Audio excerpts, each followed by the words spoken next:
Ça fait maintenant plus de 2 ans que je reçois des personnes qui souffrent de la peur. Et il y a un truc que j'ai remarqué, c'est que ces personnes-là ont tendance à mettre en place des stratégies pour essayer de résoudre leurs problèmes. Il y en a à peu près 3. La première, c'est l'évitement. C'est-à-dire que les personnes vont chercher à éviter la peur le plus possible. Mais après tout, c'est tout à fait normal de réagir comme ça, puisque l'être humain est un peu programmé pour éviter les dangers. L'instinct de survie, tout ça quoi. Mais il y a les petits malins qui, eux, font ce qu'on appelle des évitements subtils. C'est-à-dire qu'ils vont juste chercher à éviter certaines situations qui pourraient provoquer de la peur en s'y confrontant mais sous certaines conditions. Ils vont aller faire leurs courses à une heure précise par exemple. En même temps, je pense qu'on a tous cette montée de stress quand il y a plein de monde et qu'on sait qu'il va falloir passer à la caisse. Il y a ce moment où on se dit mais quelle caisse il faut que je prenne? Franchement, je comprends qu'on ait envie d'éviter ces moments-là. Mais qu'il soit subtil ou pas, ça reste quand même de l'évitement. Le problème dans tout ça, c'est que plus la personne va éviter les situations, plus elle va perdre confiance en elle, plus elle va avoir peur, plus elle va vouloir éviter les situations. Bref, vous voyez un peu le truc. La deuxième stratégie, c'est la demande d'aide. Quand on n'y arrive pas, on préfère tout simplement demander de l'aide à quelqu'un de notre entourage pour le faire à notre place. Vous me direz, il n'y a même pas besoin d'avoir de peur pour ça. Mais là aussi,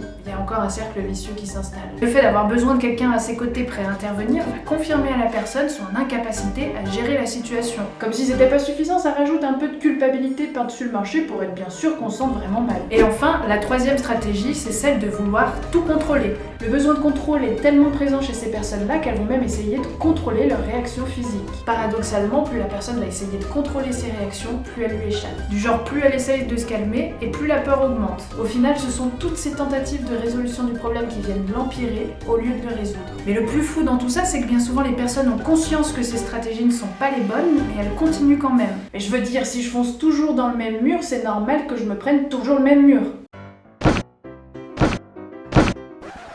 Albert Einstein nous avait pourtant prévenu, la folie c'est de faire toujours la même chose, mais de s'attendre à des résultats différents. Pas si fou que ça le petit Albert. Et pour couronner le tout, quand il y a ces 3 stratégies qui sont mises en place, ce qui se passe ensuite c'est qu'il y a la peur d'avoir peur. Ça fait un peu Inception quand même. Évidemment j'en plaisante, mais c'est justement un des gros problèmes et c'est pour ça que les personnes se sentent comme piégées et qu'elles n'arrivent pas à s'en libérer. Et puis après tout, au début ces stratégies elles apaisent, c'est pour ça qu'on continue de les garder, parce qu'elles ont vraiment été utiles un jour. Mais à partir du moment où vous obéissez à vos peurs, vous devenez leur esclave. C'est un peu comme si quelqu'un venait chez vous sans être invité. Il commence à s'installer chez vous tranquille, il se sert dans votre frigo, il se met dans votre fauteuil favori.